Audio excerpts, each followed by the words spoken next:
Hola a todos, buen día, espero que se encuentren muy bien, que hayan tenido una excelente semana y bueno, una vez más nos encontramos por este medio para compartir la palabra de nuestro Dios.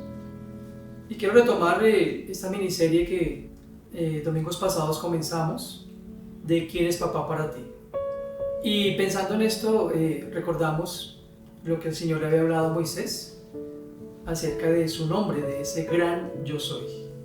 Era tan importante y tan sagrado este calificativo, este nombre con el que Dios mismo se hizo llamar, yo soy, que incluso quedó plasmado en las leyes dadas posteriormente a Moisés para el pueblo en Éxodo capítulo 20, y quiero citar el versículo 7 de Éxodo 20. No hagas mal uso del nombre del Señor tu Dios. El Señor no te dejará sin castigo si usas mal su nombre. Este mandato, esta instrucción o precepto fue posteriormente reafirmado en la ley dada en el libro de Levítico, y quiero citar para que tengamos muy en mente este texto, porque más adelante lo enlazaremos con el desarrollo del mensaje de hoy. Levítico 24, 15, 16, donde dice textualmente: dile al pueblo de Israel, los que maldigan a su Dios serán castigados por su pecado. Todo el que blasfeme el nombre del Señor morirá apedreado por toda la comunidad de Israel. Cualquier israelita de nacimiento o extranjero entre ustedes que blasfeme el nombre del Señor será ejecutado. Esa fue una ordenanza que de generación en generación fue dada, en la cual había un celo profundo de todos los israelitas y que marcaba ese mismo celo para todas sus generaciones. Entonces, pensando en este gran yo soy, hoy quiero hablarles de papá es uno con su hijo. ¿Por qué papá es uno con su hijo? En primer lugar, porque en Cristo encontramos todo lo que es Dios. Jesucristo afirmó en Juan capítulo 10, versículo 30, voy a leer la versión Nueva Traducción Viviente. La mayoría de textos de hoy voy a hacer uso de esta versión. Jesús dijo: el Padre y yo somos uno. Ahora, ¿qué significa esto? Que somos uno. Significa que Dios es en Cristo todo lo que Él es, y Cristo es en Dios todo lo que es Dios. Es decir, todos los atributos, todo lo que encierra el ser de Dios como Padre, está en su Hijo Jesucristo. Eso está claramente plasmado en la doctrina que conocemos como la Trinidad, que está desde el comienzo descrita en las Sagradas Escrituras. Todo lo encontramos en Cristo, todo lo que es Dios. Y quiero citar un texto de Hebreos capítulo 1, versículo 1 al 4, también de la Nueva Traducción Viviente, que dice: hace mucho tiempo Dios habló muchas veces y de diversas maneras a nuestros antepasados por medio de los profetas. Y ahora, en estos últimos días, nos ha hablado por medio de su Hijo. Dios le prometió todo al Hijo como herencia, y mediante el Hijo creó el universo. Escuche con atención el versículo 3. El Hijo irradia la gloria de Dios y expresa el carácter mismo de Dios, y sostiene todo con el gran poder de su palabra. Después de habernos limpiado de nuestros pecados, se sentó en el lugar de honor a la derecha del majestuoso Dios en el cielo. Versículo 4. Esto demuestra que es el Hijo muy superior a los ángeles, así como el nombre que Dios le dio es superior al nombre de ellos. Vemos entonces en esta descripción que hace el autor de esta carta a los hebreos que Cristo comparte la plenitud de la divinidad del Padre. Por eso en Cristo encontramos todo lo que es Dios, y en Dios encontramos todo lo que es Cristo, porque son uno solo juntamente con el Espíritu Santo, la doctrina de la Trinidad que mencionaba punto atrás. En 1 Juan capítulo 5, versículo 20, nos dice el texto: y sabemos que el Hijo de Dios ha venido y nos ha dado entendimiento, para que podamos conocer al Dios verdadero, y ahora vivimos en comunión con el Dios verdadero porque vivimos en comunión con su Hijo Jesucristo. Él es el único Dios verdadero y Él es la vida eterna. Como lo dijo aquí Juan, nosotros tenemos la comunión porque conocemos a Cristo, y conocer a Cristo es conocer a Dios. En Colosenses capítulo 2 versículo 9, el apóstol Pablo citó lo siguiente: en Cristo habita toda la plenitud de Dios en un cuerpo humano. Y recordamos entonces lo que el mismo Juan en el Evangelio que lleva su nombre, capítulo 1, cuando habló de Jesucristo, cuando dijo, en Él estaba la vida y la vida era la luz de los hombres.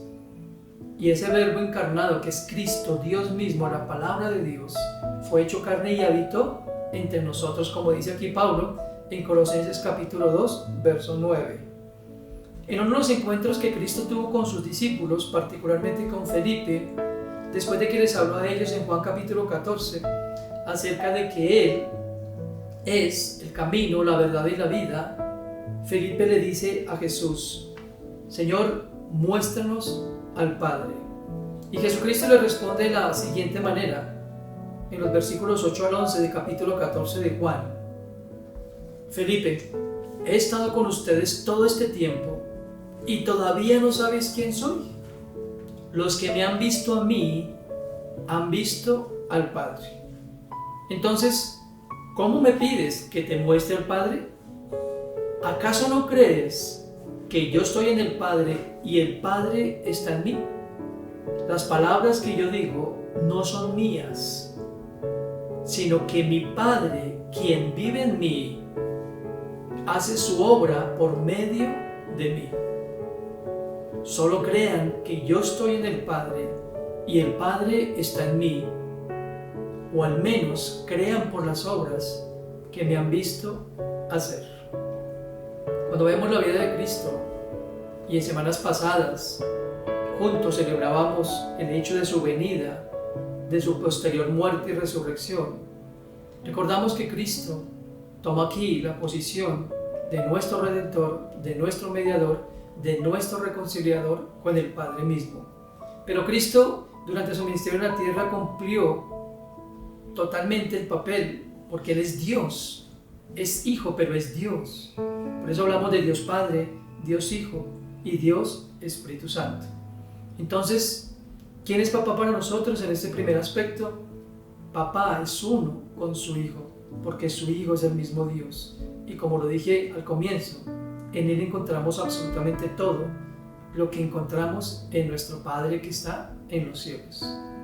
El segundo aspecto que quiero compartir con ustedes hoy es que papá es uno con su Hijo, porque en Cristo encontramos todo lo que nos regresa a Dios. Hay un texto en el Evangelio de Juan capítulo 8 que comienza diciendo que Jesucristo regresaba del Monte de los Olivos y que muy temprano en la mañana, lo estoy citando de manera textual, estaba de vuelta en el templo.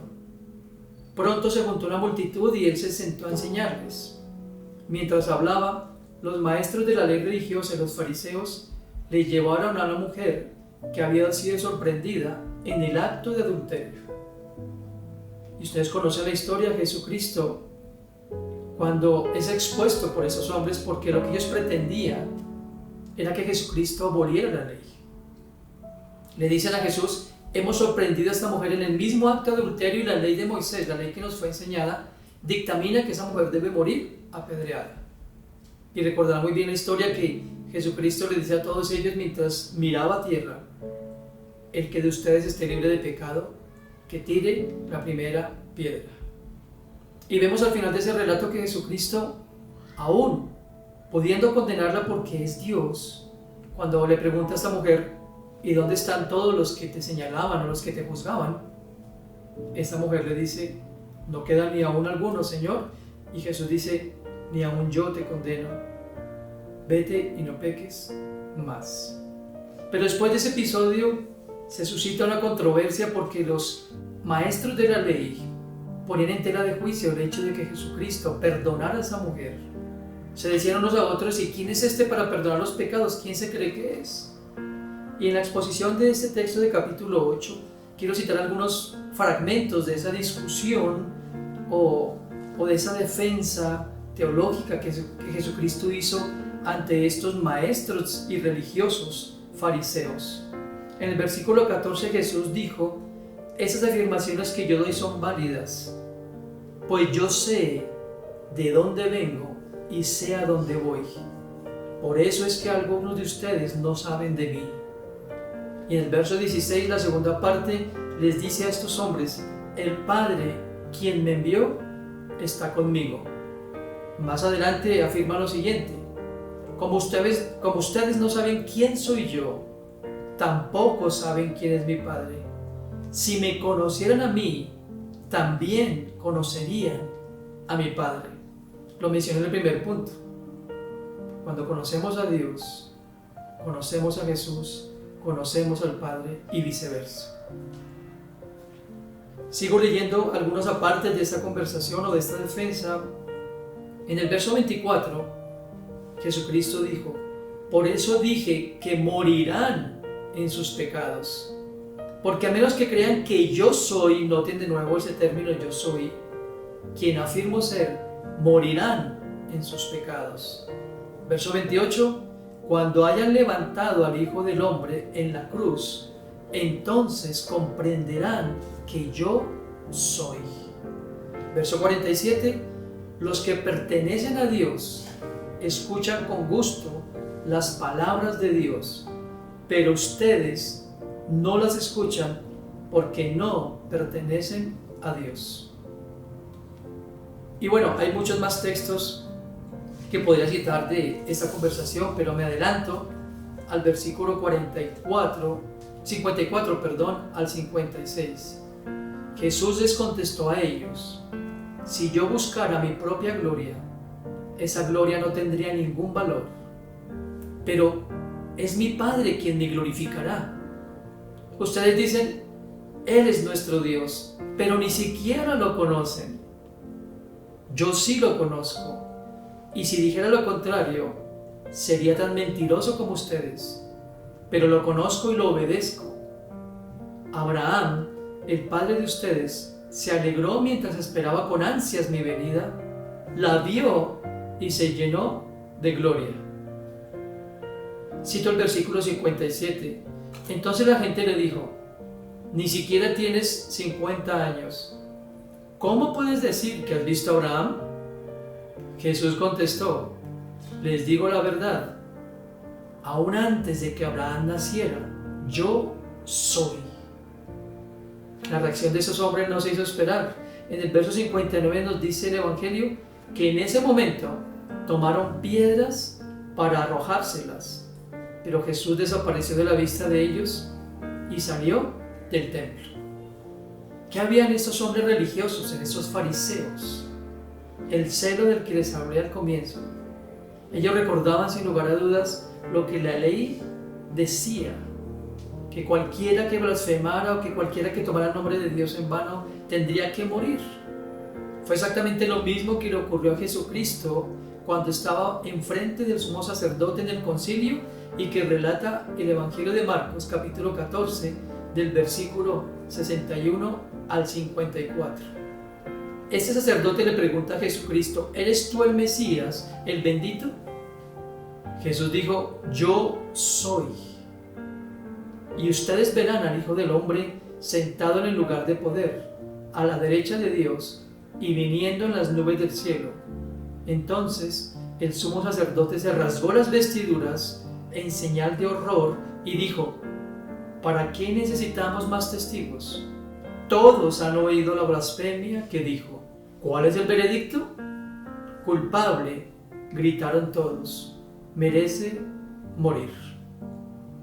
Vemos entonces que el concilio condenó a Jesús por afirmar tener la misma naturaleza de Dios al declarar: el Padre y yo uno somos. Quiero detenerme aquí por un momento para que reflexionemos en lo que he leído hasta el momento.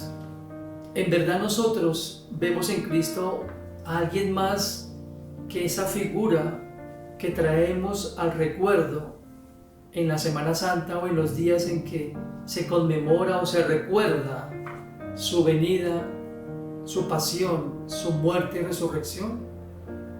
Necesitamos volver nuestros ojos a la palabra de Dios, a estos textos que acabo de citar hoy, porque Cristo es uno con Dios, Cristo es Dios, y Él vino a cumplir ciertamente el papel de nuestro Redentor y nuestro Salvador, pero también es nuestro mediador ante el Padre, de lo cual hablaré más adelante en el siguiente sermón. Jesucristo es mucho más que lo que nosotros pensamos. Ciertamente Él vino en forma de Dios, sin estimar el ser igual a Dios como algo a que aferrarse, como dice Pablo en Filipenses, y tomó esa forma de siervo hasta la obediencia de la muerte y muerte de cruz. Muchos de los judíos, de los religiosos, de los que conocían las profecías, no aceptaron a Jesús como Dios y como el Redentor, simplemente porque no se ajustaba a ese Dios que ellos ya habían idealizado o que habían simplemente acomodado mediante las Escrituras. Quiero que me reflexionemos muy profundamente acerca de lo que significa que Cristo es uno con Dios, porque es Dios mismo, y que Cristo es uno con el Padre, porque todo lo que necesitamos del Padre lo hallamos en Él, y además, como lo mencioné ya, porque en Él habita toda la divinidad y todo lo que es Dios. La única forma en que nosotros podamos permanecer en Dios o regresar a Dios primero, porque es imposible permanecer si no regresamos primero a Él. Necesitamos entonces reconocer en Cristo lo que Él dijo en todos estos versículos que cité de Juan capítulo 8 a estos religiosos. Y nosotros necesitamos conocerlo a Él para conocer al Padre, pero necesitamos más que conocimiento intelectual o de letra, es del Espíritu, un reconocimiento de Él como el yo soy, del cual hablaré en el próximo sermón. Jesús afirmó en 7 otros aspectos de su ministerio quién era Él. Hoy quería puntualizar esos 2 aspectos, y en la próxima enseñanza, si Dios lo permite, quisiera puntualizar esos 7 yo soy de los que Jesucristo habló con tremendas metáforas que usó, las cuales expresaban su relación salvadora para ustedes y para mí. Estos son tiempos difíciles que estamos enfrentando, son tiempos donde nos sentimos desorientados, como lo he dicho en los otros sermones y como esta pandemia nos ha hecho sentir, pero son tiempos en que necesitamos volver a ese gran yo soy que se reveló desde el comienzo y que se sigue revelando en el presente. Quiero pedirle que me acompañe a orar por esa meditación de hoy, para que entendamos que ese gran yo soy sigue llamándonos a una relación, no al seguir una religión, porque religiones hay cientos y cada día hay más religiones, pero sí, más bien, a seguir al autor de la salvación y a conocer en ese yo soy todo lo que encierra su obra de salvación y la permanencia nuestra en Él. Quiero darle gracias a Dios. Acompáñeme por favor en este tiempo que hemos escuchado y meditado en esas palabras. Bueno, Señor, te damos gracias por este tiempo y por esa meditación del día de hoy, donde podemos recordar, Señor, que tú eres uno con el Padre, y poder cambiar esa idea distorsionada que tenemos de solo verte en escena, por decirlo así, cuando fuiste a la cruz, que fue lo más importante para nosotros, pero todo lo que tú hiciste y todo lo que viniste a enseñar acerca del mismo Padre, siendo tú uno con Él.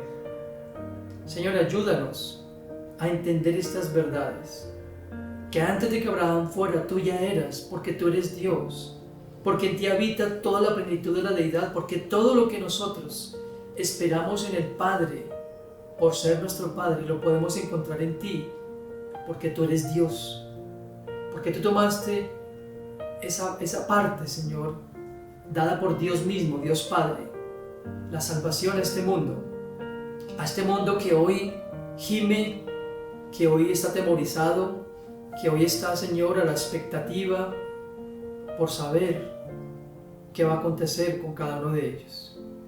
Pero que nosotros no tengamos que pasar necesariamente por situaciones difíciles para reconocer que tú eres el gran yo soy, el mismo yo soy que fue revelado a Moisés por medio del Padre y que viniste a este mundo humildemente como un siervo para darte por nosotros.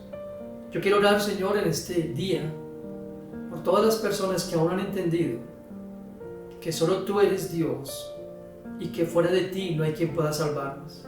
Que en la próxima enseñanza podamos entender las afirmaciones que hiciste acerca de quién eres tú y que al conocer quién eres tú, nuestra fe pueda crecer y nos ayudes a permanecer. Todo esto, Señor, te lo pedimos en el nombre de Cristo, nuestro gran Señor y nuestro perfecto y único Salvador. Amén.